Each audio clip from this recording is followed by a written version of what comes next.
आवेश क्या है? तो क्या बताया कि आवेश एक भौतिक राशि है जो किसी पदार्थ में विद्युत और उसके प्रभावित गुणों को उत्पन्न करता है। तो प्रभावित गुण दो, एक प्रतिकर्षण होता है, एक आकर्षण होता है। तो पिछले क्लास में आप लोग पढ़े होंगे कि प्रतिकर्षण कब होता है कि जब सेम प्रकृति के आवेश एक दूसरे के नजदीक आए तो उसमें प्रतिकर्षण होता है, और विपरीत प्रकृति के आवेश एक दूसरे को आकर्षित करते हैं।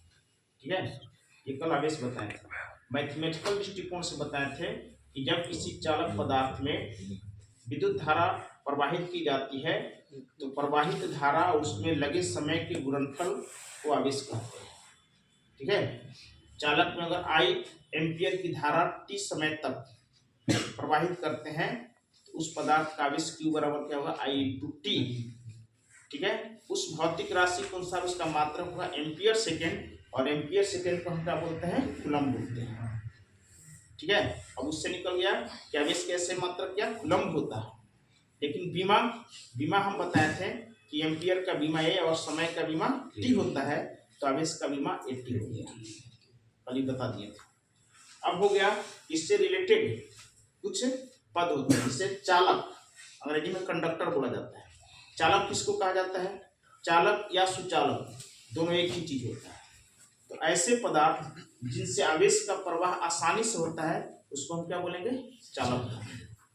सोना हो गया, चांदी हो गया, लोहा हो गया, एल्युमिनियम हो गया, ये सब क्या कहलाएंगे, चालक पदार्थ कहलाएंगे। ठीक है, उसके बाद विद्युत रोधी, विद्युत रोधी को ही कुचालक या अचालक भी बोला जाता है।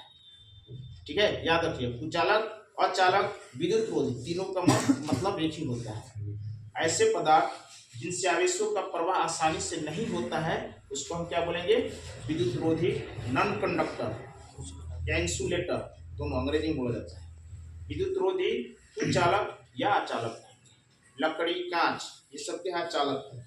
जैसे लाइन फ्लो करता है तो कार्बन पकड़ता है, तो कार्बन पकड़ता है तो हम उसको क्या करते हैं, सूखे हुए बांस के डंडा से उसको मारते हैं। तो क्यों मारते हैं, उसको कुचालक पदार्थ है, उससे करंट नहीं आएगा। लेकिन वही हरा बांस रहेगा तो आपको झंडे लाइन मार सकता है।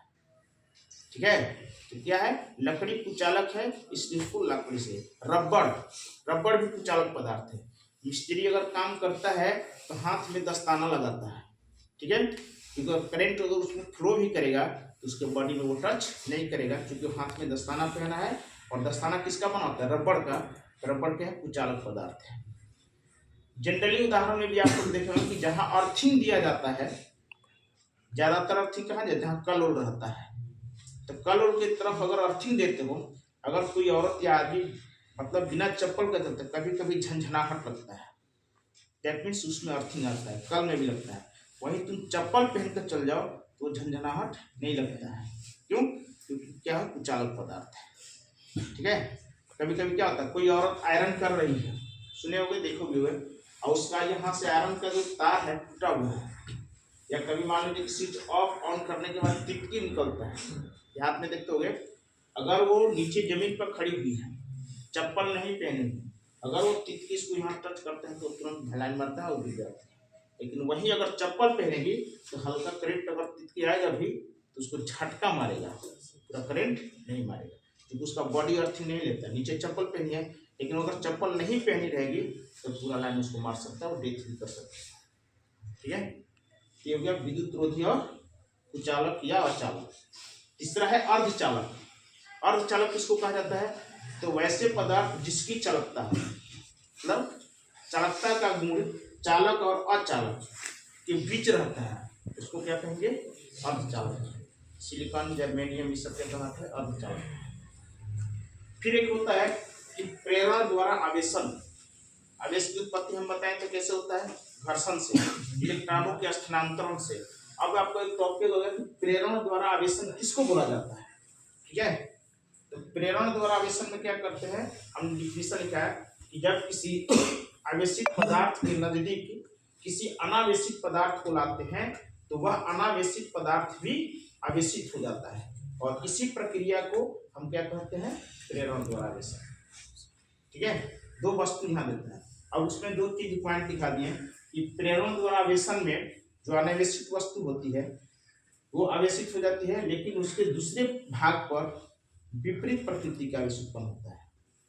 ठीक है, जैसे एक वस्तु हो गया, एक ये वस्तु हो गया, बता दिए दोनों वस्तु, ये क्या होता है, आवेशित है, इसको हम शुरू मान लें कि शुरू में अनावेशित नहीं है, संपर्क में इसको लाते हैं तो इसके विपरीत प्रकृति का आवेश यहाँ उत्पन्न होगा। अगर ये प्लस है तो माइनस, लेकिन इसी पदार्थ के दूसरे भाग में इसके विपरीत आवेश उत्पन्न होगा। तो अगर माइनस है तो क्या होगा, प्लस होगा, और दूसरे भाग में जो आवेश उत्पन्न होता है इसको हम कहते हैं मुक्त आवेश। फ्री चार्ज किसको बोला जाता है? मुक्त आवेश क्या है, डिफाइन कैसे करेंगे कि प्रेरण द्वारा आवेशन में दूसरी वस्तु पर जब आवेशित होती है तो उसके दूसरे भाग पर पहले भाग के विपरीत जो आवेश उत्पन्न होता है उस आवेश को हम मुक्त आवेश कहते हैं। कैसे परिभाषित कर सकते हैं? ठीक है, आवेशन में चार्जिंग हुआ, ये माइनस हुआ, इसके विपरीत इसके दूसरे भाग पर एक प्लस हुआ, अगर ये प्लस रहता तो हम माइनस होता है, इसी प्रक्रिया क्या कहेंगे, इस आवेश को क्या बोलेंगे, मुक्त आवेश। ठीक है, अभी तक क्लियर, कोई डाउट है?